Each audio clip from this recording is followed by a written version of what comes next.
En materia entonces con el tema de la clase. Ya, hoy vamos a hablar de el sistema visual, la neurofisiología del sistema visual, y esta consta de dos partes, ¿ok? Por lo menos.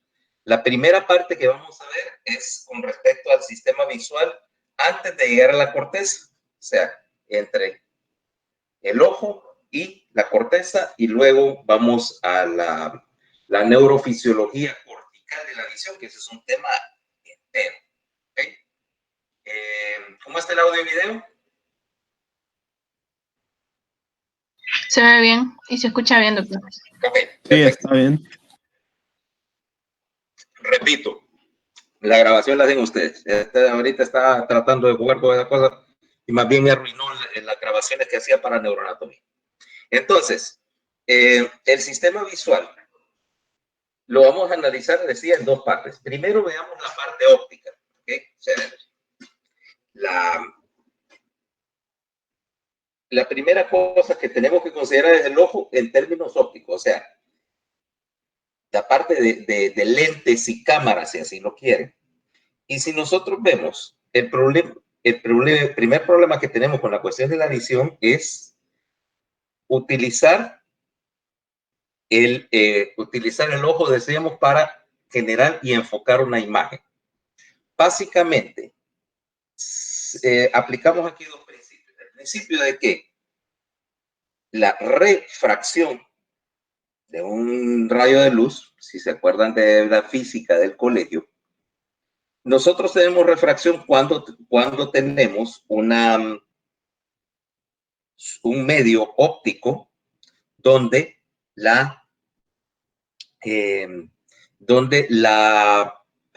¿cómo explicarlo? El término acá es la potencia refractiva. ¿Okay? Tenemos una sustancia que tiene un índice de refracción diferente a la que la rodea o la que está adyacente. Quiere decir que al cambiar el índice de refracción, por ejemplo, del aire al agua, esto va a hacer que los rayos de luz o convergen o divergen, dependiendo de la dirección y dependiendo de la diferencia de un medio contra el otro, ¿ok? Mientras más denso es el medio, generalmente es más amplio el índice de refracción y que, por lo tanto, va a tender en el caso del ojo, donde los medios generalmente son más densos que el aire y que el agua, entonces van a trabajar como una lente positiva. Y para simplificar todos los cálculos matemáticos, uno puede sacar matemáticamente todos los índices de refracción. Uno puede simplificar esto sumándolos todos y sacando una sola medida para el ojo. Y si nosotros tomamos los diferentes medios de refracción, que de hecho tendríamos cuatro medios refractores en el ojo. La córnea, el humor acuoso, que está en la cámara anterior, obviamente la lente del cristalino, que es una lente biconvexa. A simple vista se puede notar su configuración, y el humor vítreo, que también es un medio de refracción con más potencia incluso que el humor acuoso. ¿Por qué? Porque tiene más proteína. ¿Okay? Es un gel de una glucoproteína y entonces, aparte de mantener la forma del ojo, de servir de relleno, también está contribuyendo a la potencia del sistema óptico. Y en total, si nosotros sumamos ¿cómo se llama? Los diferentes medios ópticos, no me deja de molestar, ahí está. Podemos decir, en medio, nosotros a calcular que la potencia del ojo como tal es de unas 59, 60 dioptrías. Quiere decir que que si nosotros medimos el poder de refracción en términos de distancia, el punto focal del ojo es más o menos la distancia focal de dos rayos de luz que entran paralelos va a converger aproximadamente 1.6 centímetros adentro del ojo. ¿Okay? Eso quiere decir que el punto focal, punto central de todo el sistema óptico, está en más o menos la mitad del humor vítreo, con lo cual la retina va a estar un poco, más o menos un centímetro, casi un centímetro detrás, y queda en el plano focal. Eso implica que todo el sistema va a reducir de tamaño, es un lente convexo, y concentrar la luz sobre la superficie de la retina. Ya sabemos que es curva. ¿Okay? Eso, en primer lugar, elimina la distorsión. Segundo lugar, al hacer esto, me reduce el tamaño de la imagen proyectada en la retina para que quepa en el sector, en el sector que realmente es capaz de captar la imagen, porque no toda la retina tiene fotorreceptores. Ahora, si nosotros analizamos un poquito la porción óptica, más o menos 2/3 de la capacidad refractora, o sea, unas 39 dioptrías, están en la córnea, o sea que es el principal, digamos, por así decirlo, el lente principal del sistema es el primer lente, que sería la córnea. Es curva y no es una curva simple, sino que tiene un poco de convexidad, tiene más curva en la cara externa y por lo tanto actúa como una lente convexa. Okay. Entonces me vas a decir, y alguien me dirá por ahí, entonces, ¿para qué tengo un cristalino si tengo una córnea que puede hacer refracción? ¿O puedo agregar toda la refracción a la córnea? Si yo pudiera concebir que tuvieras una córnea que manejara 60 dioptrías, puede ser un poquito más curva. Pero entonces, ¿para qué quiero el cristalino? El problema es que si yo tengo a la córnea como único lente, y particularmente una lente tan potente, no voy a poder enfocar, o más bien voy a tener un foco fijo, va a ser como la cámara de un celular. Bueno, estas son ajustables, pero de un celular viejo, vaya, que son de foco fijo, una de esas cámaras, o esas cámaras antiguas. ¿No? Por ahí tenía una cámara antiquísima, de casi 100 años. De recuerdo, obviamente, todavía sirve, pero obviamente no hay película para ella. El problema es que esa cámara, vamos a ver si la encuentro. Por aquí tenía esta tontería. Mira este trazo. La cámara del año de la María Castaña, ¿va? Ya ni me acuerdo cómo se ve. Mira, ¿cuál es el problema con la camarita esta? Yo voy a tomar una foto razonablemente decente con ella, pero si estoy enfocando la pantalla desde acá, no enfoca nada de un solo borrón. Sin embargo, si yo enfoco en la otra mitad de la habitación, la enfoca bastante bien. ¿Por qué? Porque esta es una lente fija, ¿va? Obviamente desde la época antes de que empezaran a desarrollar cámaras que fueran adaptables, y tiene un punto de enfoque. Y si yo calculo el punto de enfoque del ojo, si no tiene cristalino, el problema es que enfoca de unos 2 metros hasta el infinito y más allá. O sea que no pudiera acercarme a los objetos, no pudiera percibir detalle. Y el sistema visual, en particular, el sistema visual humano, fue hecho para percibir detalle, para enfocar. Ahí es donde entra el cristalino. Es un lente y es un lente flexible. Cuando es flexible implica que al cambiar la curva, cambio la potencia del sistema, la capacidad de hacer refracción. Nos vamos ubicando. Okay. Entonces, ahora, el problema del cristalino, el cristalino, es que al incrementar la curva, incrementa el poder de refracción y hace que puedas enfocar más cerca. Si el cristalino se aplana, entonces enfoca objetos lejanos. Quiere decir que puede cambiar un poco su curvatura de tal manera que puede puede cambiar su capacidad de reflexión entre 20 dioptrías y 34 dioptrías. Eso cambia el plano focal, ¿ok?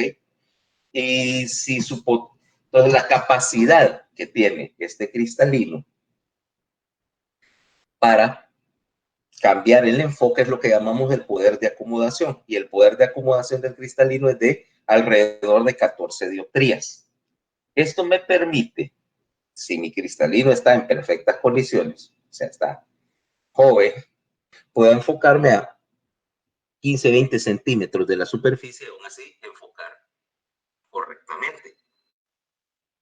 Cuando quiero, y eso es lo que llamamos acomodación. Cuando el objeto que quiero ver está cercano,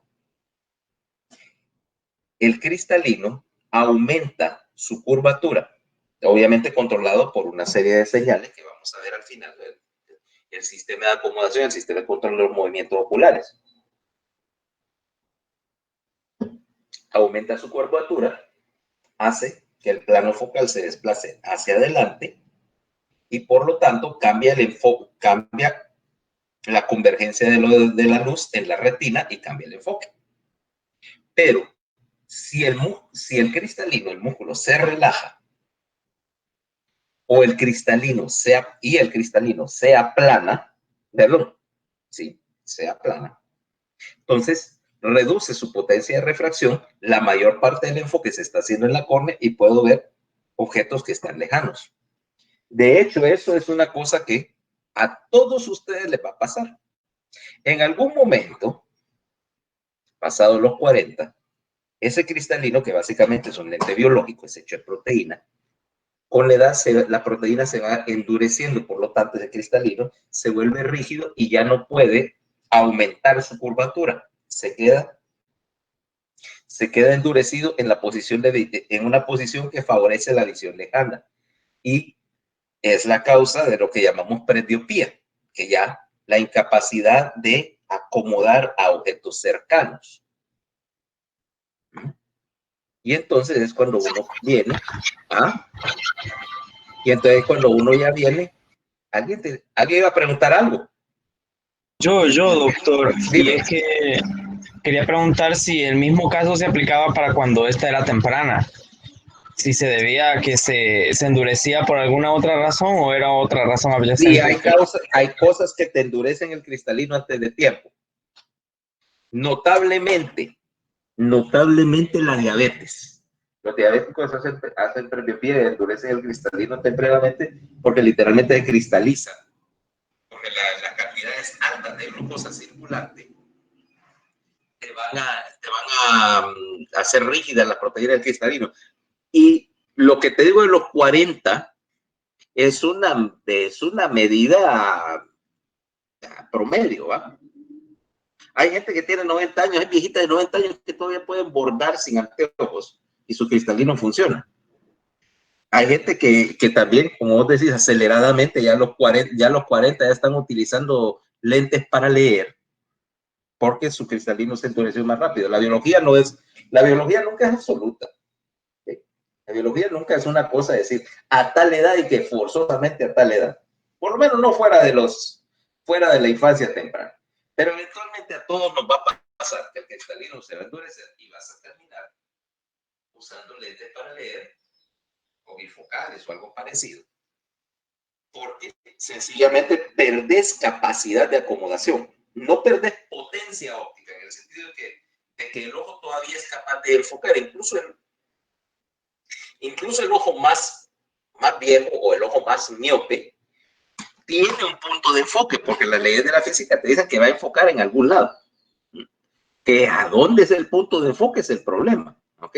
Si sos miope, ya sea porque tu globo ocular es más largo o porque tu córnea no tiene la suficiente potencia de refracción y entonces tal vez no puedes enfocar nada más allá de la pantalla de la computadora, ya sabes, y entonces tenés que usar una lente gruesa y usas anteojos desde que estás en el preescolar.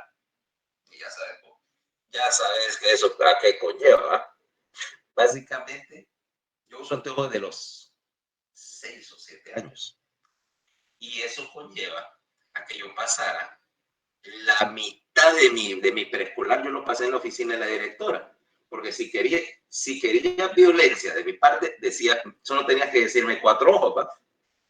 Y el resto de la historia ya la sabes, ¿va? O sea que le terminaba doblando una silla en la cabeza a mi compañerita y a la dirección los dos. En aquel tiempo, por suerte, no lo mandaban a uno al psicólogo por esas cosas. Sencillamente le decían a uno que no fuera tan quisquilloso y a tu compañero que dejara de molestar. Pero bueno, me salgo del asunto. Entonces, el caso es que ya discutimos entonces poder de acomodación en términos del cristalino. Ajá.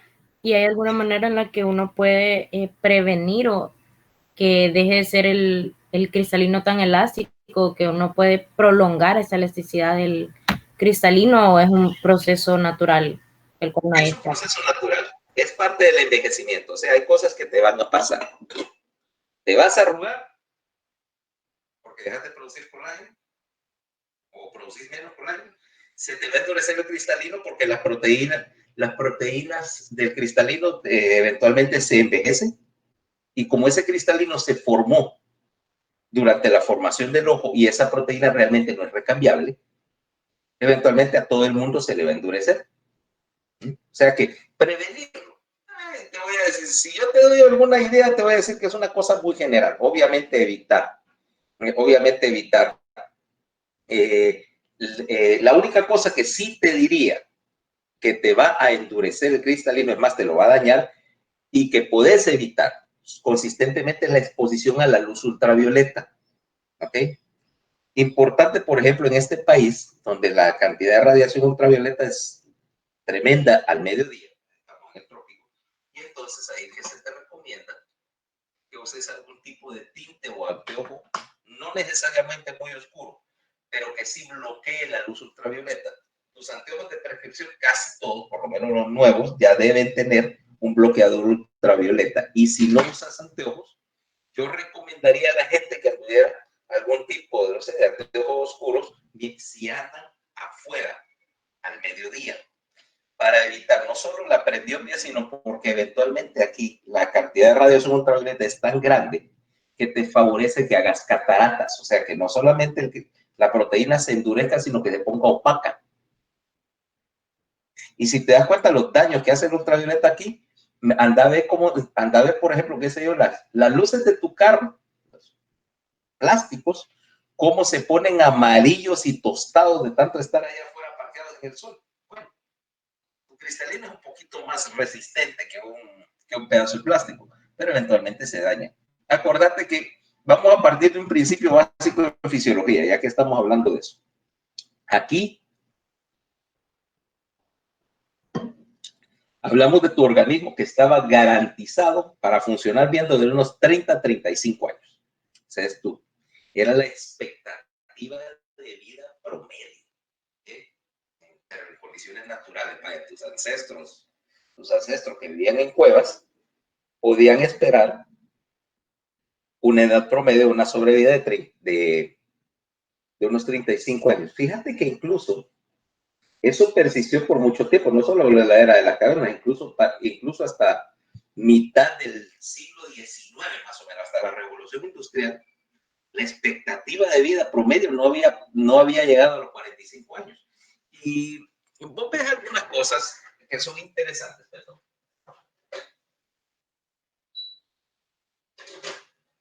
Ahorita que estamos en época de Cuaresma, y no que yo sea particularmente religioso, pero alguna vez te has preguntado ¿por qué en la Biblia te dice que don Jesús H. Cristo hizo todo el asunto de la Pascua y que lo juzgaron, lo crucificaron y todo más, que decían que dice técnicamente que tenía 33 años? ¿Vos crees que ese número es casualidad?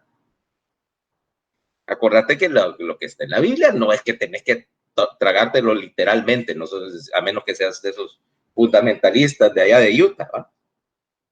33 años te decía porque la expectativa de vida promedio en tiempo de los romanos, en tiempo de Jesucristo, era de unos 30 y pico de años. O sea, la vida era corta, brutal y breve, decía. Algo así. No. brutal, dura y breve era la cuestión. Entonces decían 33 años porque la Biblia, pues que está escrita bastante en sentido figurado, te decía porque te daba a entender que ya era una persona madura, que era alguien que ya estaba alcanzando su expectativa de vida. No es que no hubiera gente de 90 años, pero eran mucho menos que ahora. Entonces decían, ¿por qué decían 30 y no a los 10 o a los 15 o a los 20? Porque te daba a entender que era una persona que ya era de experiencia y que lo que estaba hablando estaba ya por el desierto del Sinaí, y lo que estaba hablando cuando andaba con el montón de gente ya era la plática de un hombre maduro, no eran las locuras de un muchacho. A eso se refiere. Por eso que nosotros vamos a tomar aquí el principio de que alrededor de los 30 y pico las cosas van a empezar a ponerse un poco raras, van a empezar a fallar, te va a empezar a fallar más de algo, porque ya estás más allá de lo que tu sistema estaba garantizado a tolerar, ¿ok? Y 30 y tantos años, 40 años, es lo que en las demás especies, en términos de biología, sería la expectativa de vida promedio para un organismo de nuestro tamaño y masa. ¿Ah? Los animales pequeños generalmente tienen duración más corta. Los animales grandes como humanos, elefantes, tigres y todo, viven más. ¿Okay? Viven más porque su ciclo de crecimiento es más lento. Ok, pero entonces, para no desviar la plática, ¿quieres proteger tu cristalino? La única cosa confiable que yo te diría es protegerte del ultravioleta, no andes en el sol al mediodía si puedes, y si lo haces, ponerte algún tipo de anteojo que tenga protección ultravioleta, un anteojo oscuro, cualquiera, con tal de que sea de calidad reconocida, diga, protege UV, normalmente dicen UV400, ¿no? O si usas anteojos graduados, al pedirlo en la óptica, ver que el lente tenga algún tipo de protección ultravioleta. Y punto. Bueno, para la luz azul de las pantallas, doctor, aplicaría lo mismo. No, el azul mira, mi pantalla, por ejemplo, en tu computadora o en tu teléfono, el azul no te va a hacer daño. El problema con el azul, porque se dice que bloquea el azul particularmente de noche, es porque engaña a tu ciclo del sueño. Ok. Básicamente porque ¿qué es azul en condiciones naturales? La luz del amanecer, ¿ok? El atardecer es rojo.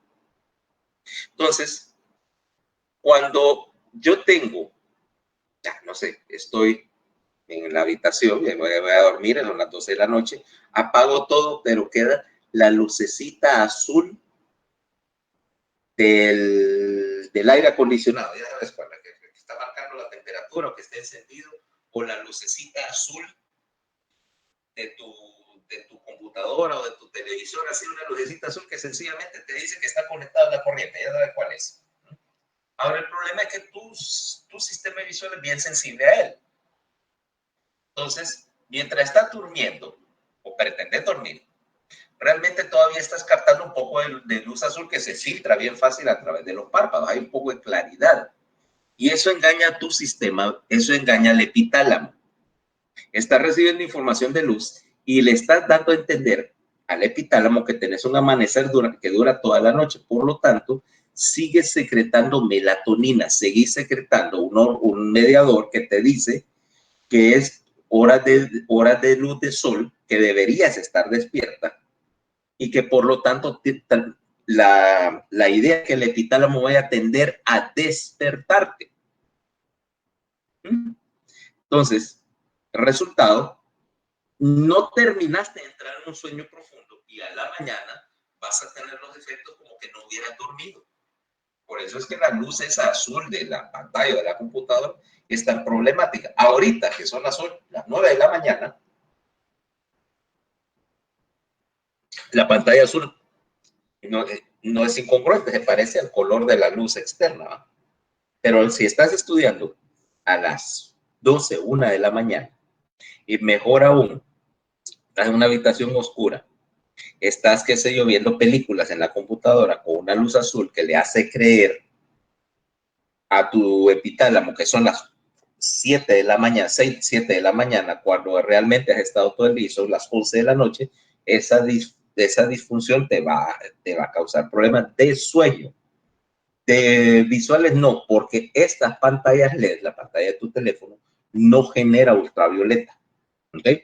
Siguen, hay LEDs ultravioleta, por ejemplo, los de algunos controles remotos o los que son diseñados, pero estas pantallas no te van a dar ese tipo de radiación ultravioleta. Ni los televisores antiguos, incluso, los televisores viejos de esos de tubo de pantalla, sí generaban ultravioleta, pero si alguna vez has visto uno de esos desarmado, ¿has visto un televisor de los antiguos desarmado? El tubo, el vidrio ese del tubo, de adelante es una cosa así gruesa porque tiene dos capas. Una es la capa donde genera la imagen y la otra es una capa de vidrio grueso de plomo que bloquea toda la radiación. O sea, contrario a lo que a lo que la gente te decía cuando uno era niño, que te vas a quedar ciego por estar viendo televisión. No, el vidrio te bloquea cualquier ultravioleta. Y de hecho, cuando estás en la casa, el vidrio normal de ventana, bloquea casi toda la radiación ultravioleta. O sea que estás segura en ese sentido. No te va a pasar nada. ¿Okay? ¿Dónde vas a recibir ultravioleta? La vas a recibir en dos circunstancias que sí son peligrosas, porque te refleja toda la radiación. Uno es en la nieve, cosa que no nos va a pasar aquí nunca, ¿no? Pero en Estados Unidos, por ejemplo, si está nevando y está todo aquello que se mira lindísimo, blanco, te tenés que poner anteojos oscuros y bien oscuros para andar por ahí al mediodía, porque si no, te va a dar ceguera de nieve. O sea, la córnea se te va a inflamar por la exposición a la ultravioleta y vas a pasar 2 días vendado. ¿Ok? Quien haya estado en Estados Unidos en el invierno sabe que salir aquí al reflejo de la nieve vas a andar hasta con dolor de cabeza más tarde. ¿Ok? Y si andas todo un día o en un lugar donde todo el reflejo, no sé, tipo Canadá o algo parecido, que es nieve por los 4 costados, te pones anteojos oscuros, lo vas a lamentar a la mañana siguiente. ¿Okay? La otra aquí pudiera decir que en el mar, vaya, si andas en el mar y la luz el reflejo del sol sobre el agua sí te va a dar. Y vos sabés que si alguna vez has andado en una lancha, así al mediodía, te quemas más que si estás en la playa. Y uno dice que es por la sal y no es por la sal, es porque literalmente el reflejo ultravioleta te está horneando a 360 grados. ¿Ok? Entonces, regresemos, sigamos con la óptica del sistema visual. Todo el punto, entonces, es que vamos a caer acá con que tenés otro mecanismo para aumentar la profundidad o mejorar el enfoque, y es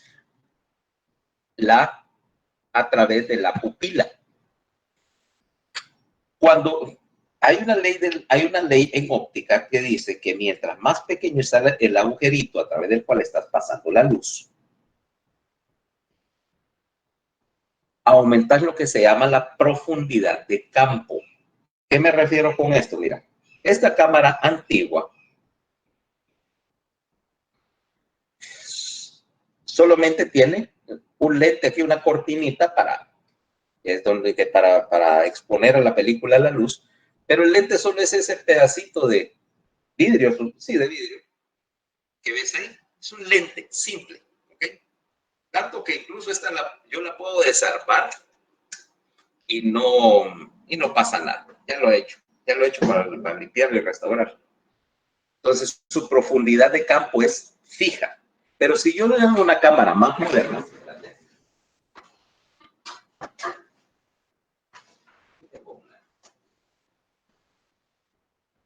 bueno, no más moderna, menos antigua. Y vos tenés una de estas cámaras, no sé si en tu casa todavía, bueno, yo porque me gusta coleccionar estos chunches. Esta de hecho, era la que usaba cuando estaba en el colegio. Y vos ves esta lente, ves que adentro tiene un diafragma para controlar la cantidad de luz que entra a la película. Más. si armas esta cosa, a ver si todavía me acuerdo cómo es, así. Si armas una de estas cosas, digo, para, y no era paparazzi en el colegio antes de que alguien vaya a decir lo contrario. Era que uno de las cosas que hacías era, entre otras, cuando antes de que existiera el PowerPoint y todo, si querías hacer una presentación o algo así, tenías que hacerlo en película de slides y proyectarla, con un proyector. Entonces, la gente de mi edad, vaya, ya estaban un poco viejos, acostumbrábamos o debíamos saber manejar una de estas cosas porque era era casi necesario saber tomar por lo menos una foto decente para una presentación. En la universidad también, entonces andabas cargando una de estas cosas y la fregadera que era hacer cuando te decían hacer una presentación para exponer, uno se arrancaba los pelos, era caro, difícil, tardado, y los resultados no eran garantizados. Pues imagínate, tomabas las películas y tenías que esperar hasta 1 o 2 días en lo que te las revelaban para ver si había salido bien. Si te salía fuera de foco, arráncate los pelos. Entonces, pero el caso es que este diafragma es igual que la pupila. Mientras más cerras ese diafragma, mayor es la profundidad de campo, o sea, mayor es la distancia o el área, o la distancia en la cual los objetos están enfocados. Por lo tanto, si yo quiero ver un objeto en buena luz, la pupila, entre otras cosas, se cierra automáticamente, cosa que veremos también en el capítulo de acomodación y control neural del ojo. ¿Ah? Se cierra y al cerrarse, la profundidad de campo aumenta. Leyes de la física. Por eso es que te vas a dar cuenta que si estás, por ejemplo, de noche, o sea, de noche, con la luz disponible, la luz de luna, no puedes enfocar muy bien, las cosas se ven ligeramente borrosas. ¿Por qué? Porque tenés la pupila completamente abierta y eso hace que el enfoque sea menos eficiente. ¿Sí? Y por eso es que si quieres, acuérdate que como al cerrar la pupila para aumentar la profundidad de campo, reduce la cantidad de luz que entra. Por eso es que si quieres ver algo bien enfocado, generalmente tenés que aplicar bastante luz. Y si estás tomando fotografías de algo, incluso con tu cámara del celular, que son realmente muy, muy adaptables, ¿no? Las fotos salen bien cuando tenés suficiente luz porque permite que, ¿no?, cerrar la apertura. Esto se hace electrónicamente, esto con un aparatito mecánico, cerrar la apertura y mejorar el enfoque. ¿Okay? O sea que la combinación de pupila más todo este sistema de lentes te va a proyectar una imagen en la retina que para empezar a estar en la imagen está al revés, o sea, está invertida. Recuerden, el efecto del sistema de lentes es que la imagen se va a proyectar a cabeza abajo en la retina. ¿Okay? Ahora, veamos la retina como tal en términos de ¿cómo se llama? De los sensores. ¿Qué es lo que tenés allí? ¿Okay? ¿Qué es lo que estás midiendo ahí en términos de estructura de la retina? ¿Qué me pueden hablar de ella? A ver, algún valiente. Algún valiente de medida, ¿cómo está organizada la retina?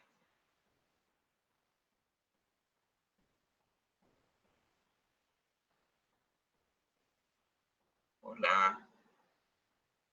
Hola. Nadie. No leyeron.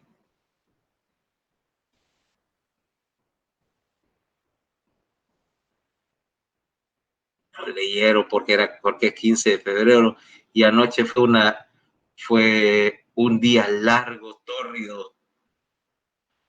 tórrido y difícil, ¿no?, de intercambio de regalitos y quién sabe qué otras actividades que no vamos a mencionar porque se supone que esta clase es para toda la familia. Bueno, entonces veamos la retina como tal.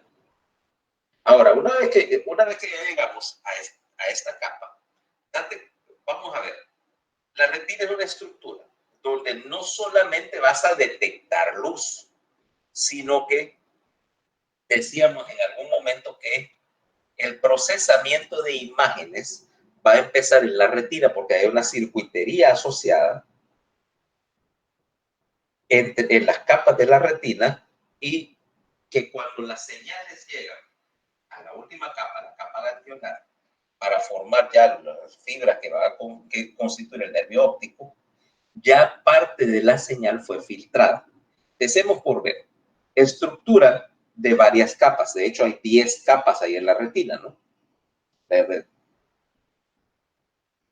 Medidas o leídas de adentro hacia afuera, o sea, desde la cara que da al humor vítreo hacia afuera, la cara que da a la coroides.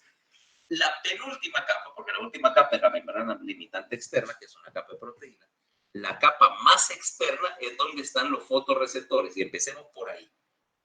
Ahí hay una capa de fotorreceptores que luego conecta con una capa de células bipolares que luego va a conectar, estoy abreviando un poco la historia, que luego va a conectar con una capa de células ganglionares, la célula ganglionar de la retina, que son cuyos axones van a formar las fibras que eventualmente se convierten en el nervio óptico. Esa es la versión súper simplificada. Y la membrana limitante externa. Primero veamos una cosa. ¿Por qué los receptores están en la parte más profunda de la retina en vez de expuestos cerca del vítreo? Pues la primera razón, o sea que la retina está aparentemente al revés, con la capa sensora metida ahí en la profundidad donde yo esperaría tener las fibras del nervio.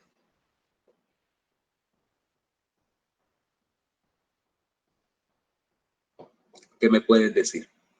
¿Existe alguna razón para ello?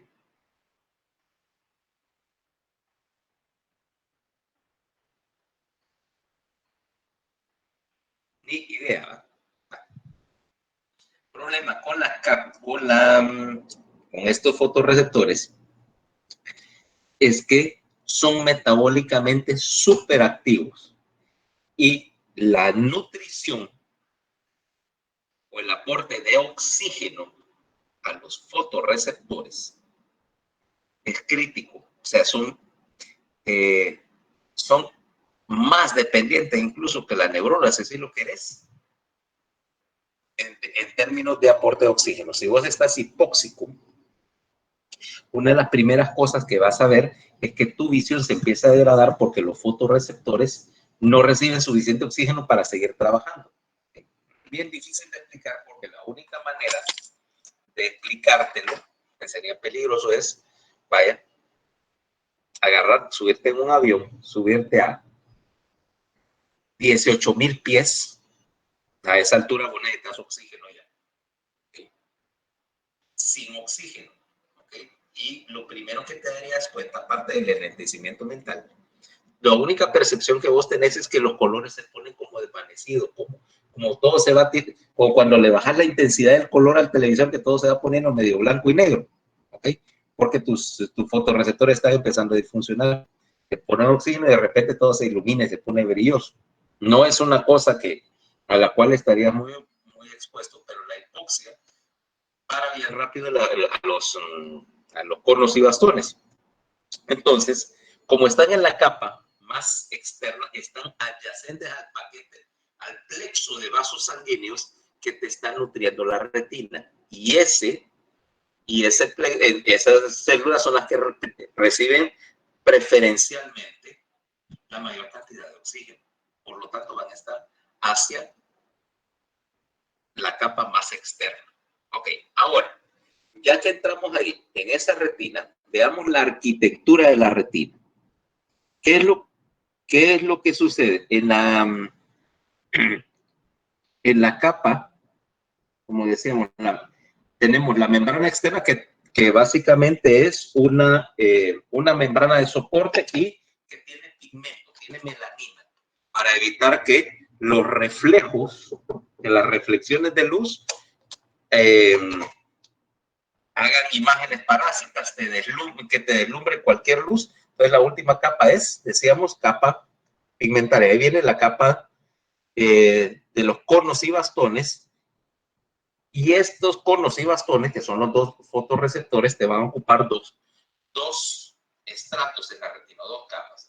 Primero está contigua a la capa pigmentaria la parte funcional, la parte receptora del cono o del bastón. Y en la capa que está externa, lo que llamamos la capa, si esta se llama capa de conos y bastones, la otra se llama, se me escapa. Y ahí están los cuerpos celulares de estas que pasan, ella es la tercera capa, la cuarta capa es la capa bipolar. Entonces, un cono y un bastón, o sea, los dos tipos de receptores son neuronas modificadas. ¿Por qué enfatizo esto? Es porque la mayoría de las células receptoras en el organismo, receptores cutáneos, etcétera, son células cutáneas modificadas o células de Schwann modificadas. O sea, todos los sensores, por ejemplo, para el tacto, son células de la piel que se conectan de alguna manera a una fibra nerviosa. Pero acá, la retina, como era un derivado del diencéfalo del embrión, se convirtió, o los fotorreceptores se convirtieron a partir de neuronas. ¿Por qué? Porque en otras especies, por ejemplo en los insectos, esos hongos compuestos, los receptores son derivados de la cubierta externa y trabajan diferente. Entonces entremos en el asunto de las neuronas modificadas para fotorrecepción. Tienen la primera diferencia evidente es que obviamente son sensibles a la luz. ¿Okay? La segunda diferencia va a ser más crítica.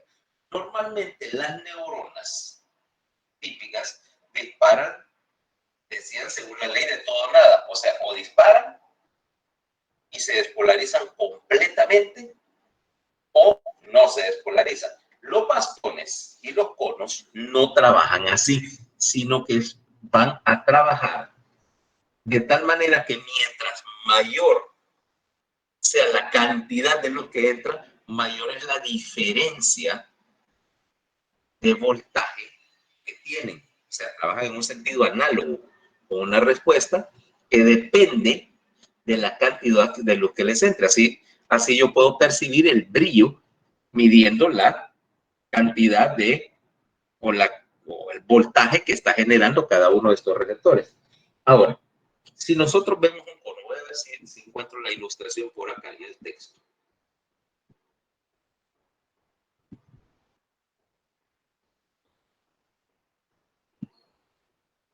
Aquí, este está mejor. Sí.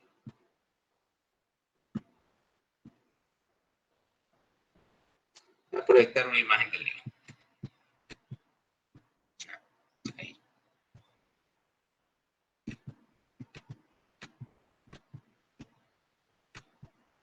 Okay. Vamos a ver dónde estamos aquí, present now.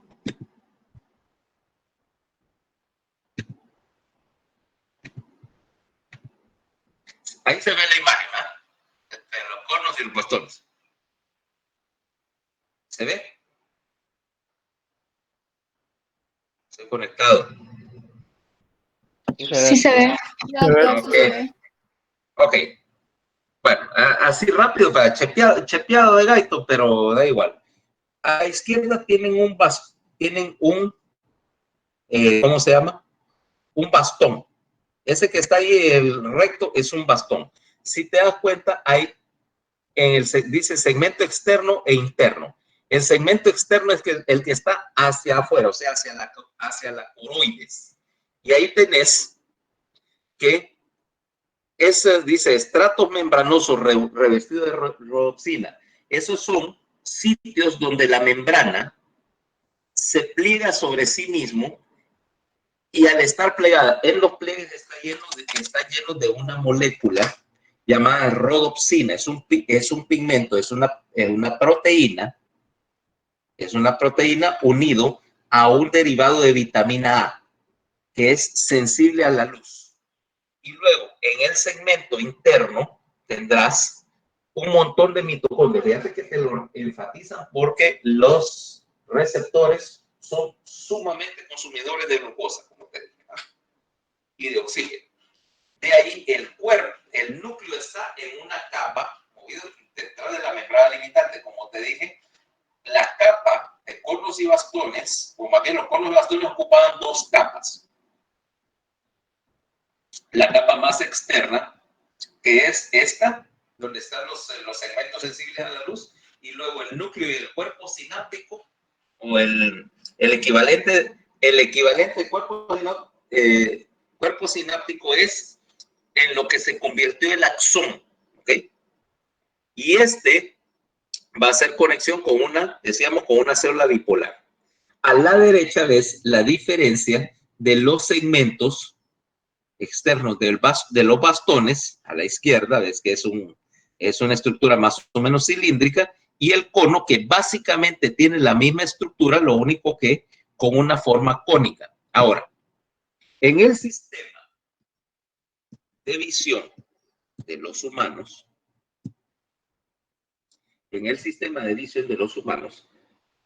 trabajamos con lo que llamamos visión tetracromática. Eso quiere decir que tengo 4 tipos de receptores. El primero es el bastón, que es sensible, decíamos, a la luz de poca intensidad, y que el sector para la visión con poca luz es en blanco y negro. ¿Okay? Soné como la televisión antigua, antes en los 70s, 80s, que todavía había muchas películas. Ahora es como ya viene la temporada previa a la Semana Santa. Entonces, temporada de Cuaresma, de Semana Santa. En uno de los 2 pinches canales que había en este país, solo había Canal 5 y Canal 7. Para esta época empezaban a poner todas las películas viejas. Que la de Moisés, que la del manto sagrado, que la de Cuba. Muchas de esas eran películas antiguas de la época de blanco y negro. Entonces, para que no pensara que se había arruinado el color del televisor y que te empezaras a trastear, entonces por eso recuerdo solo eso de: no toque su televisor, esta película es en blanco y negro. Bueno, pues tus bastones son en blanco y negro, porque solo hay un tipo de bastón. Okay. Vamos a hablar un poquito de la teoría ahorita de la visión en color. Los bastones solo hay un tipo, por lo tanto van a ser blanco y negro, porque solo detectan claridad y oscuridad. No puedes detectar cambios de color con un solo tipo de sensor. ¿Okay? La diferencia es que los bastones, como utilizan, en primer lugar, tienen más área que los conos, en cierto sentido, área de membrana, y por lo tanto tienen más sensibilidad.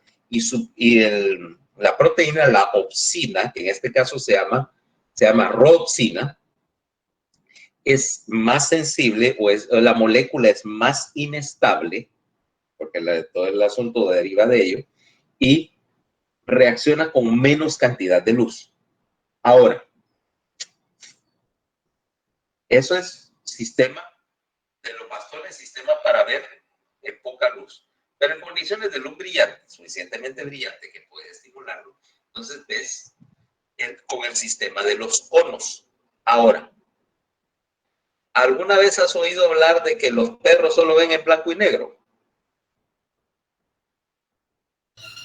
Sí.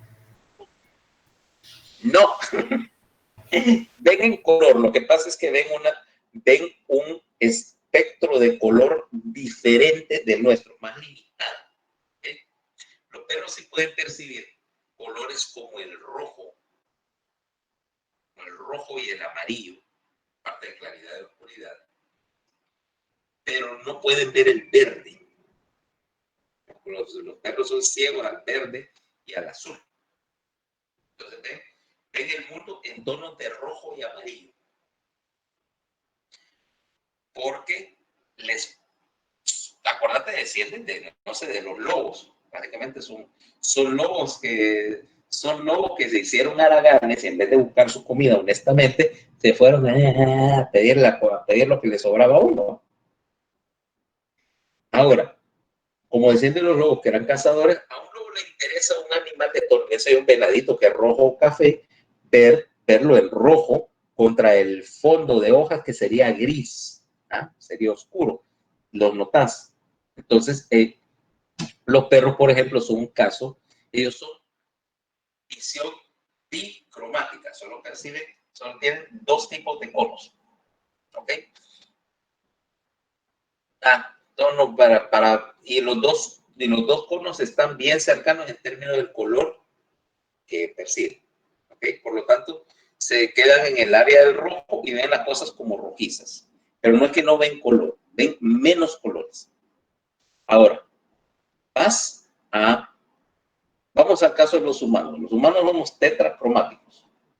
Los gatos son iguales que los perros. Sin embargo, por ejemplo, los reptiles ven en color. Vos ves un camaleón y es capaz de de agarrar cualquier cantidad de colores, ¿va? Cuando se cambian de color.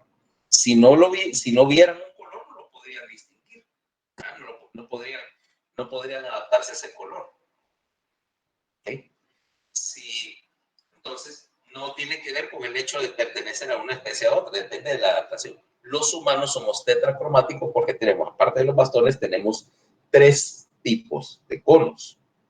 3 tipos de conos que te sirven para, cada uno de los cuales tiene una proteína detectora ligeramente diferente y que responde a diferentes tonos de luz. O sea que tenés 3 tonos, y ahí es donde viene la teoría del color.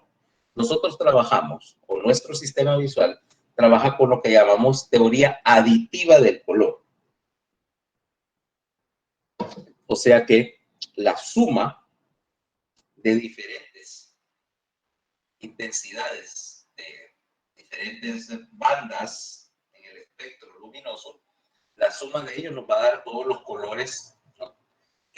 Todos los grupos que puedes percibir. Ya que tenés 3 tipos de conos. El primer cono es sensible al rojo, ¿okay?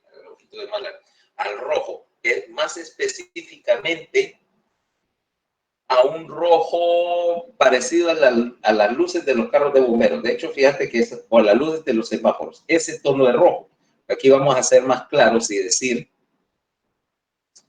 decir las cosas, porque vamos a ser más específicos con los colores. ¿Okay? Veamos qué rojo.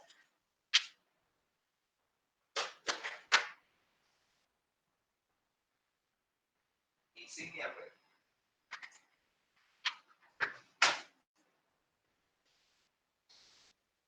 Este rojo. Sí, porque voy a decir, hay un montón de ellos. Ese rojo. El primer sistema de conos te responde a una luz que es de ese rojo semáforo. El segundo de ellos, al cual sos más sensible. Los humanos somos máximamente sensibles a la luz amarillo verdoso. ¿Okay? Por ahí tu sistema te va a decir que es al verde. Bueno, depende cómo lo digas. Pero realmente el color al cual sos máximamente sensible es un color verde tirando a amarillo. En la lucecita verde, el color de las lucecitas verdes de las luciérnagas. ¿Ok? Yo no sé si en esta época, desgraciadamente, ustedes todavía conocen lo que es una luciérnaga, ¿verdad? Ya casi no hay. ¿Las has visto alguna vez? Cerca de tu casa, digo, yo sé que las conoces, pero ¿las han visto cerca de su casa? Sí. Hay un baldío donde reposan. Ajá. Fíjate que, bueno, yo no soy ecologista ni nada por el estilo, probablemente es lo más lejano, pero hay ciertas cosas que sí yo te das cuenta cómo se daña el medio ambiente de una vez que antes aquí en San Pedro Sula. Los que somos de San Pedro Sula, así, en el campo todavía no. Pero aquí fíjate que por esta época, un poquito más adelante, en marzo, abril, que no hacía tanto calor, como a las 6 de la tarde, que no había tampoco muchas luces, muchas luminarias en la calle, como a las 6 de la tarde, por todas las aceras, por todos los árboles, veías aquel montón en la cancha de fútbol, veías aquel montón de luciérnagas, ¿ok? Incluso como son bien dóciles, todavía podías agarrar, no sé, un vasito, algo así, agarrarlas y llevarlas, te las llevas a la casa y estaban las luciérnagas en tu cuarto, el vasito tapado, o un bote de algo, le hacías unos ojitos para que les entrara aire, y ahí andaban las animalitas estas. Y ahora, como el clima cambió, como hace más calor que en años pasados, eso ha dañado el ciclo reproductivo de las luciérnagas y ya no hay. La otra cosa, la mayoría de las canchas, vos decís, hay luz ahí en el baldío porque el baldío está oscuro, no hay luz externa, no hay luz de calle. Entonces, ahí, ahora, la mayoría de las canchas ahora tienen aquellos grandes reflectores y las confunden. Entonces, ese es un mecanismo para atraer pareja, ¿no? Para reproducirse. Entonces, la luz de las lámparas de las canchas, obviamente no pueden competir con algo así. Entonces, el ciclo reproductivo se ha ido interrumpiendo y ya se están extinguiendo de San Pedro Sula. Cosa mala porque, como digo, era una cosa, era bonito, era aquel relajo de lucecita de la noche. Va, entonces, ese amarillo, fíjate bien, ese amarillo verdoso, amarillo luciérnaga, eso ya se ve el color. Te das cuenta, el insectito es así, ¿va? Y aún así la luz se puede ver a gran distancia porque tu sistema visual está en particularmente sensible a ese tipo a ese color. O sea, llámalo verde luciérnaga, verde amarillo, verde chaleco chepo, como sea, es esa longitud de onda. ¿Okay? El tercer tipo de cono es sensible al azul, a la luz azul. Es el que estabas preguntando hace un rato. Hay un subsistema que de paso, aparte de servir para la visión, esos conos del azul están conectados. La señal de la retina para el azul está conectado al núcleo supraquiasmático.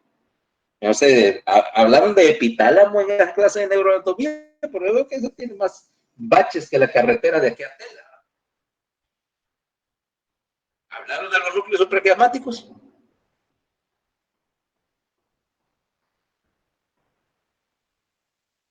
No, no para ustedes. Bueno, entonces, eso lo veremos cuando hablemos de vigilia. No, doctor, pero sí lo vimos, lo del Centro Principal de la Regulación de los Ritmos Circadianos y todo eso. Ok.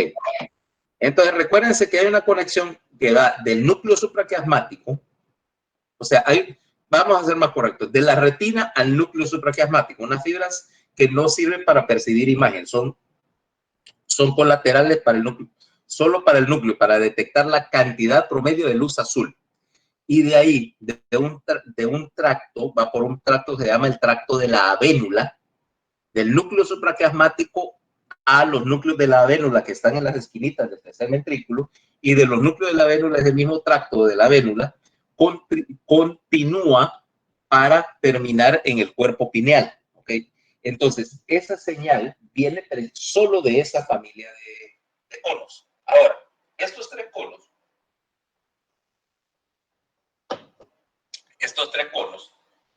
van a producir, de acuerdo a la luz que está entrando, me van a producir una señal que puede variar. Vaya, por ejemplo, yo estoy poniéndote detrás de este frasquito de pintura roja y solamente refleja luz roja, ¿ok? Solamente refleja luz roja. Por lo tanto, solo estimula los conos del rojo, sin tomar en cuenta sin estimular los del amarillo o los del verde. Ahora, ¿qué pasa si yo tomo y mezclo luz roja con luz verde? ¿Qué obtengo? Acuérdense que aquí estamos sumando. Si yo sumo rojo con verde, lo que obtengo es un color que tira hacia el amarillo anaranjado, ¿ok? ¿Cómo se llama? En la sumación, lo que obtengo de sumar luz roja y verde, voy a tener algo tirado al anaranjado, ¿ok? Luego, si yo estimulo solo los conos del verde y tengo, voy a agarrar esto.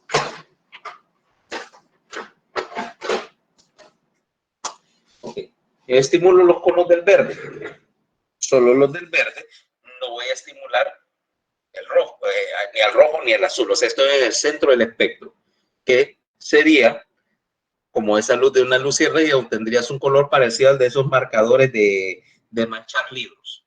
¿Okay?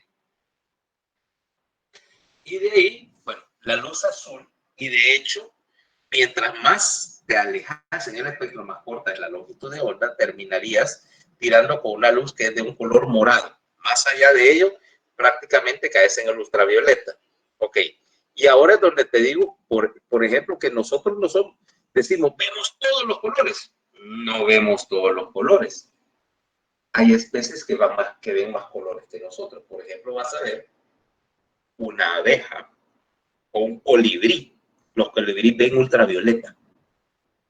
¿Por qué? Porque vos vas a ver que hay flores, por ejemplo, que tienen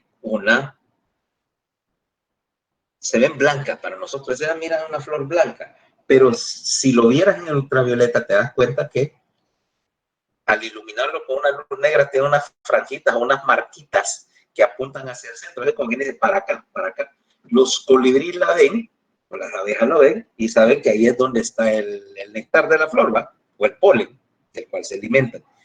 O sea que ellos ven son tetracromáticos, pero de otro tipo, ¿ya? A ellos a una abeja tal vez no le interese no le interesa el rojo, porque las cosas que comen no son rojas. No, ven ultravioleta porque su alimento es marcado o distinguible en el ultravioleta. Los humanos, ¿por qué desarrollamos esta visión de color completa? Decimos completa, bajo nuestro espectro. Es porque eso te permite ver, por ejemplo, la fruta madura, que sea un mango, el color amarillo mango, contra todas las hojas verdes. Es fácil de distinguir a buena distancia. Para nosotros nos interesa salir. ¿Okay? Y el mango verde, aunque realmente es comestible, no es distinguible entre las hojas. Tenés que buscarlo y no es fácil de observar a gran distancia. Entonces, eso era un mecanismo mediante el cual vos encontrabas tu alimento, y de hecho las plantas se beneficiaban y por lo tanto también evolucionaron convergentemente para desarrollar frutas de colores brillantes que los primates identificarán rápidamente. Vos agarrás, te comes la fruta y vas a botar la semilla a otro lado es un mecanismo de dispersión de las semillas, ¿no?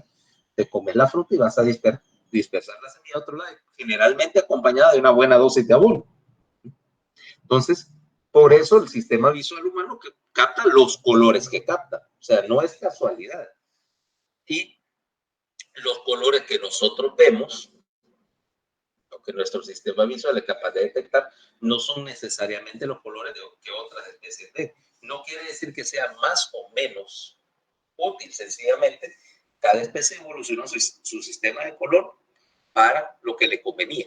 Bueno, entonces, ahora, quiere decir que la suma de los tres conos, o la máxima estimulación de los tres conos, me va a dar blanco. Cuando yo estoy viendo algo, estoy viendo luz blanca, estoy viendo la suma de la luz roja, más luz amarillo, más luz azul. Los tres LED, vaya, y lo vas a ver, por ejemplo, si tenés, bueno, hay unas lámparas de LED que son LEDs de colores y que cuando se combinan te dan el blanco.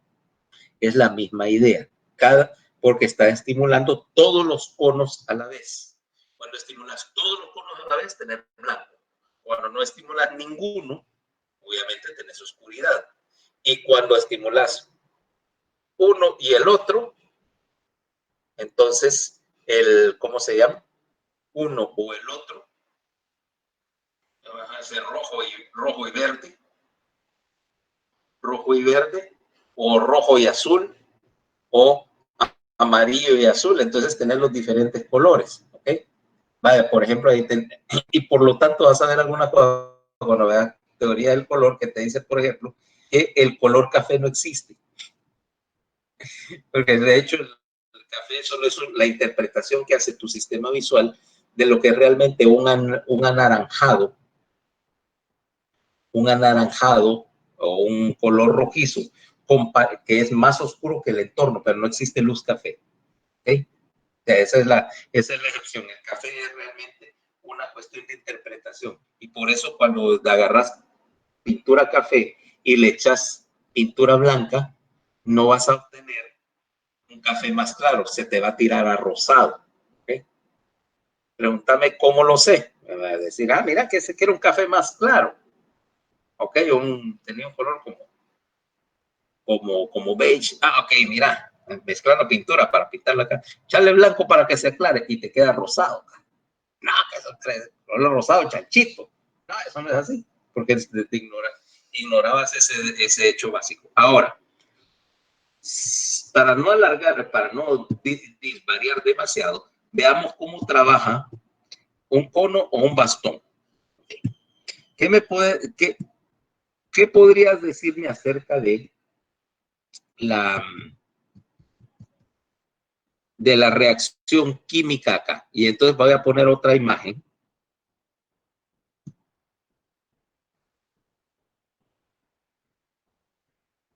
Para explicarte una cosa, para explicar cómo trabaja.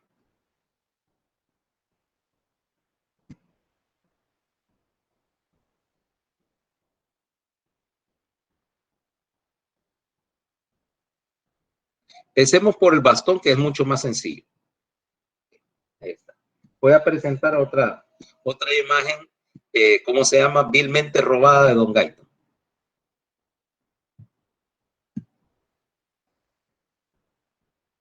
Ahí hay un cuadrito, figura 55, ¿está visible?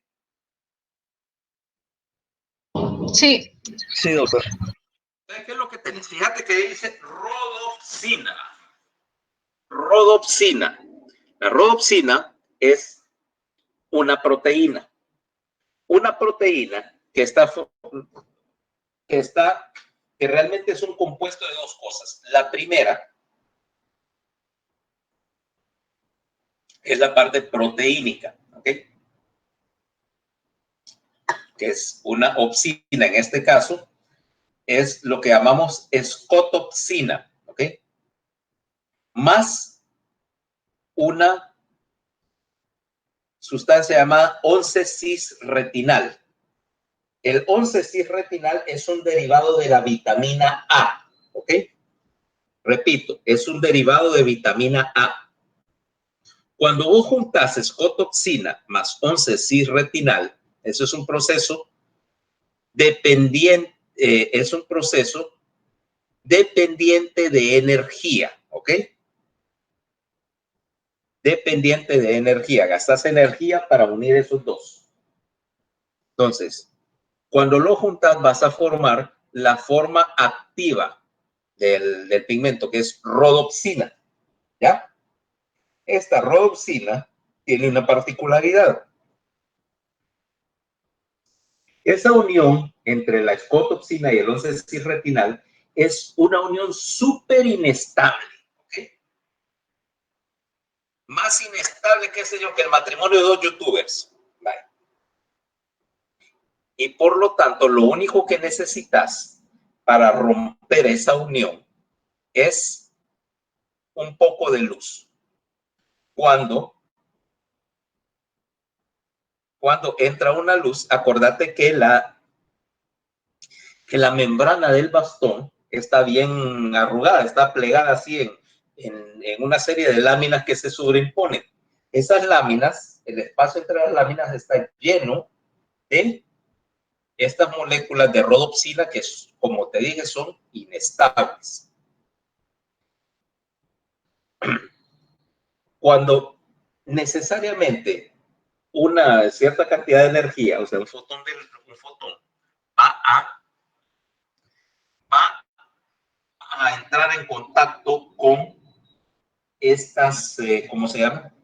Va a entrar en contacto en algún momento con una molécula de rodopsina. Están bien empacadas, están bien densas y la disposición es tal de que necesariamente si no pegan en el de una membrana, peguen el de la siguiente, pero de alguna manera ese fotón va a topar con una molécula de rodopsina y al entrar en contacto Fíjate que ahí dice PS, eso quiere decir picosegundos. O sea, 1 por 10 a la menos 12 de segundos. Es una reacción increíblemente rápida.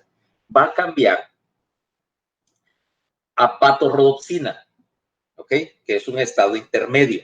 La patorrodopsina va prontamente, en términos, mira, de microsegundos, a cambiar a lumirodopsina, que va a cambiar a metarrodopsina 1 y metarrodopsina 2. Fíjate bien que este proceso toma una fracción de segundo.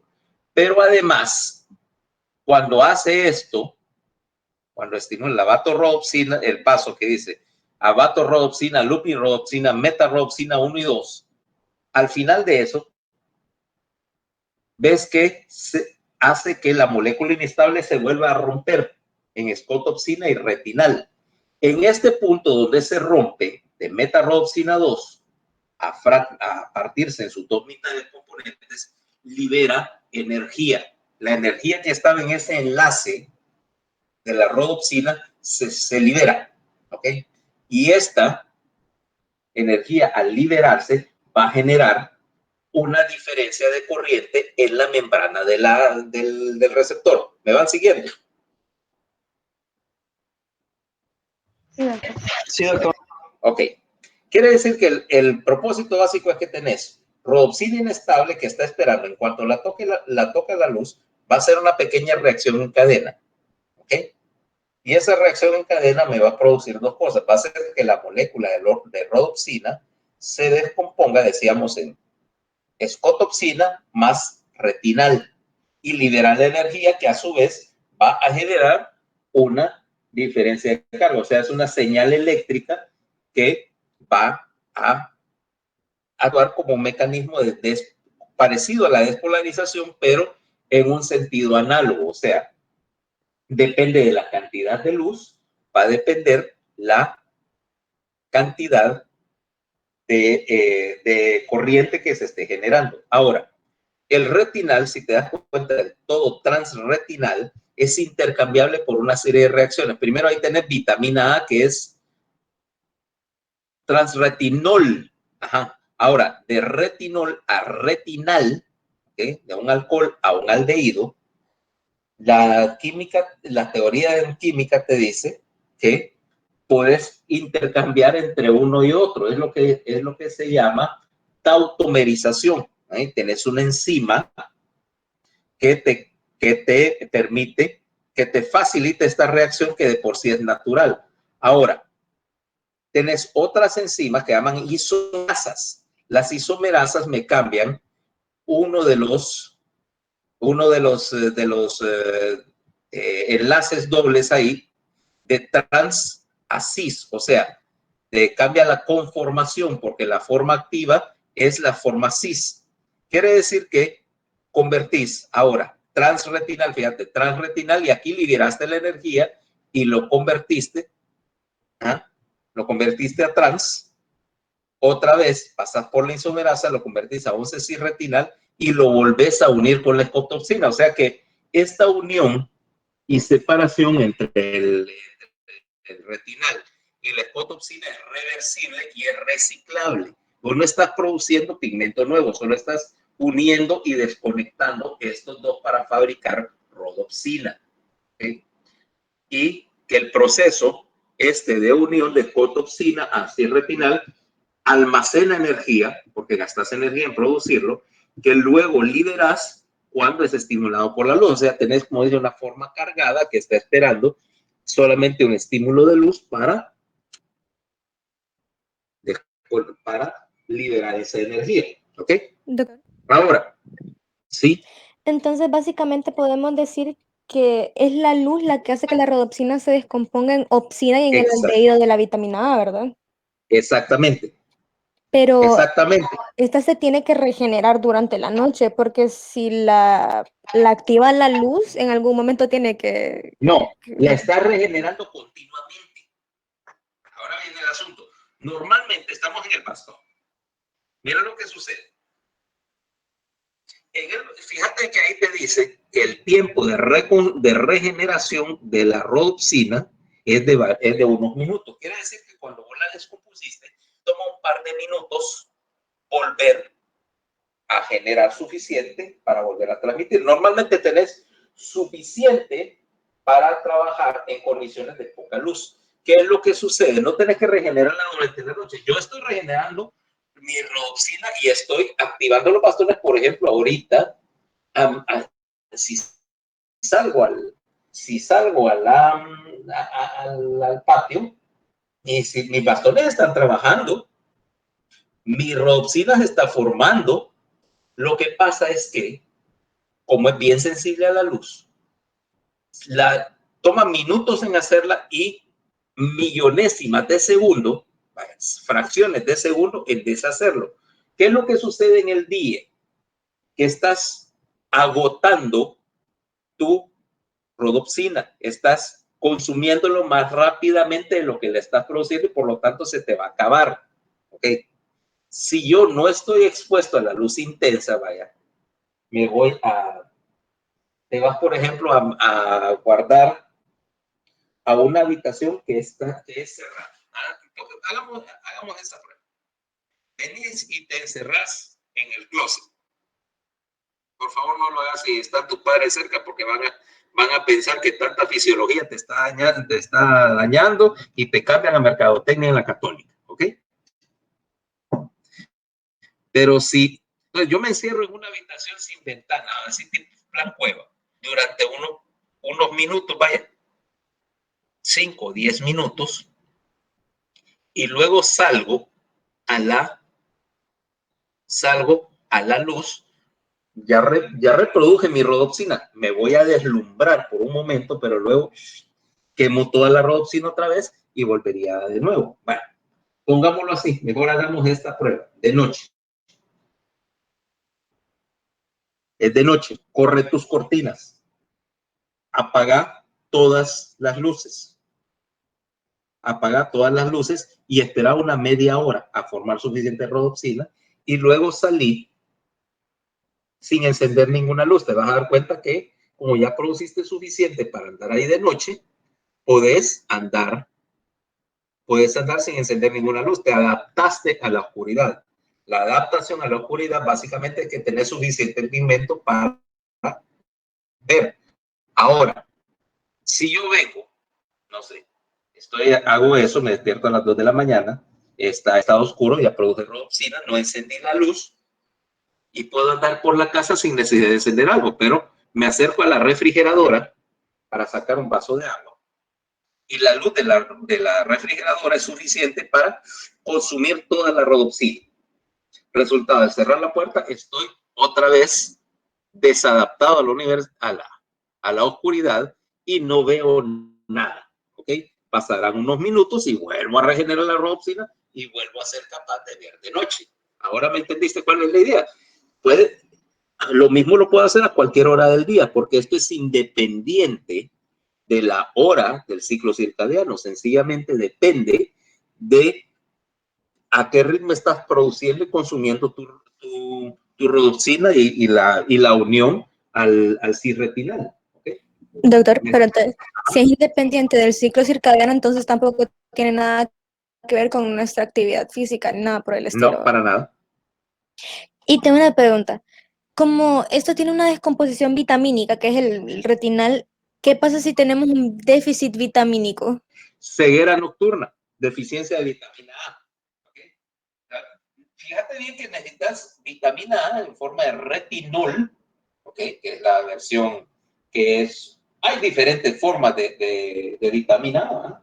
La que normalmente encuentras a la tableta es retinol, pero si no tuvieras retinol no puedes completar la reacción. Por lo tanto, una de las primeras manifestaciones que tendrías de deficiencia de vitamina A es que perdés la capacidad de adaptarte a la oscuridad, porque hasta ahorita solo hemos hablado del bastón, no hemos tocado el cono. Estamos hablando puramente de blanco y negro todavía, pero una de las primeras es eso, se llama hemeralopía, ceguera nocturna. Y es una manifestación de deficiencia temprana, pero severa de vitamina A. ¿Okay? Entonces, una de las cosas, fíjate que por eso viene la historia de que aquello de que las zanahorias son buenas para la vista, ¿verdad? Tu mamá te metía esa historia. Sí, creo que todos lo hemos escuchado y es demasiado contador. Todas las mamás te metieron esa historia. Bueno, eso es porque, sí, efectivamente, si vos estuvieras deficiente de vitamina A, el beta-caroteno de la zanahoria es un precursor de la vitamina A y vos puedes completar la reacción y sintetizar la vitamina A. Pero no tiene nada que ver con la agudeza visual, o sea, no, aquel cuento de que si eras medio corto de vista, vaya, por no decir choco, y te empezaban a meter zanahorias hasta dejar de más anaranjado que Donald Trump, no tiene nada que ver, solamente te funciona para la ceguera nocturna. Ahora, en nuestra época, la deficiencia de vitamina A es rara relativamente en nuestro medio. ¿Por qué? Porque como hay un montón de cosas como tomates y zanahorias y vegetales que tienen precursor de vitamina A, no siempre estás deficitario. La única deficiencia de vitamina A clínica que vas a ver con alguna frecuencia es en gente de muy bajo nivel socioeconómico que básicamente se alimentan solo de tortilla, ¿ah? Solo de tortilla y porque el maíz no contiene gran cantidad de vitamina A. Entonces lo que se terminó por hacer es que ahora a la harina de maíz se le agrega vitamina A para prevenir la deficiencia. Pero entonces no tiene que ver con el ciclo circadiano. Yo produzco, como te digo, rodopsina 24 horas. Lo que pasa es que ahorita de día la estoy gastando más rápido de lo que la produzco, o sea que básicamente está agotada. Necesito un periodo de adaptación a la oscuridad variable y de la adaptación máxima generalmente se alcanza después de unos 30 minutos. Y si alguna vez te has dedicado, por ejemplo, a la astronomía o aficionado, una de las cosas que vas a hacer si quieres ir a ver las estrellas con claridad, aquí no, aquí hay demasiada luz, o sea, en el campo es que tenés que adaptarte una media hora a la oscuridad para poder captar fuentes de luz tenue. Pero si te adaptas, por ejemplo, en la madrugada, o en tu casa en la madrugada, si yo apago todas las luces, etcétera, ¿verdad? Y tengo suficiente adaptación para la oscuridad para que yo puedo perfectamente levantarme en la mañana, meterme a la ducha, cambiarme de todo sin tener que encender la luz a las 4:30, por ejemplo, de la mañana, porque estoy adaptado. Tengo suficiente visión como para poder ver lo que estoy haciendo. Ahora, en el momento que encienda una luz brillante, queme toda la rodopsina, me desadapté. ¿Ok? Ahora sí ya se entiende el asunto. Con los bastones, con los conos, la diferencia es que la reacción química, cosa que veremos mañana antes de entrar a toda la parte de procesamiento visual, es que la regeneración de las opsinas en los conos es mucho más rápida. Por lo tanto, yo no me voy a deslumbrar ni me voy a agotar los conos porque la produzco más rápido de lo que la consumo. Por lo tanto, siempre tengo. Esa es la lógica básica. ¿Okay? Si produzco más de la que estoy consumiendo, mi ritmo de producción es suficiente, no se me va a agotar. El problema con los conos es que este mecanismo, aunque funciona muy bien, pero como la proteína es distinta, es mucho menos sensible a la luz. Por lo tanto, hay situaciones en las cuales los conos no van a estar suficientemente estimulados como para generar señal, pero los bastones sí, y entonces tu visión nocturna es en blanco y negro. ¿Okay? Si alguna vez te has levantado así, cuando no hay luz en mitad de la madrugada, te vas a dar cuenta que no percibís los colores, incluso luz tenue. Para la luz de la luna, te das cuenta que cuando la luz de la luna es relativamente tenue, que hay nubes o algo así, es en blanco y negro. Ahora, si es como, por ejemplo, ahorita que es febrero, el cielo está claro y tenés luna llena, la luz de la luna es tan brillante que incluso ves en color de noche. ¿Te has fijado? ¿Te has fijado? Que se puede ver en color de noche cuando hay suficiente luz de luna. Lo he notado, solo que los colores se ven opacos. Se ven opacos porque no tenés suficiente estímulo para que los colores sean brillantes. Vaya, por ejemplo, ahorita, si te das cuenta, tengo todas las luces apagadas porque esta cámara es bien sensible y los colores son medio opacos, pero si yo enciendo, voy a poner el reflector que uso para trabajar de noche.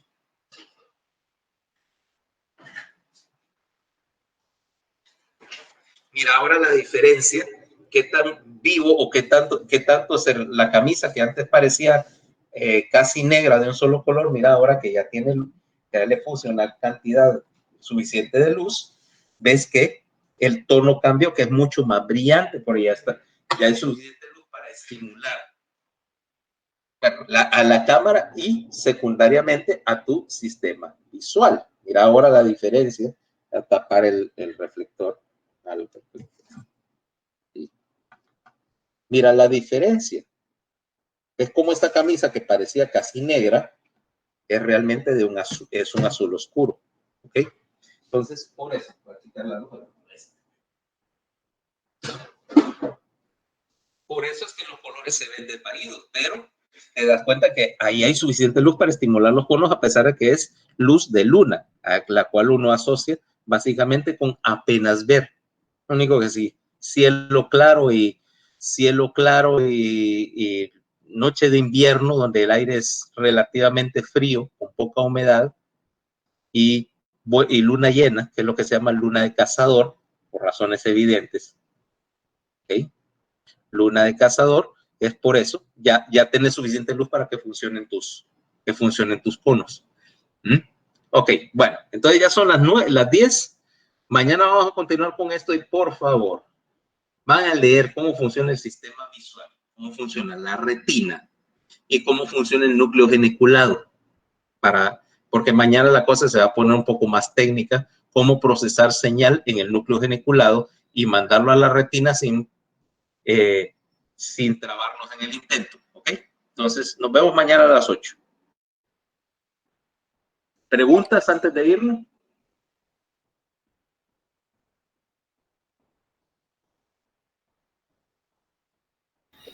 Doctor, para el 26 habíamos dicho el examen con usted, ¿verdad? Sigue y sigue. Y sigue para el 26. Solo que tenemos 2 exámenes ese día, entonces, el de psicología y el suyo.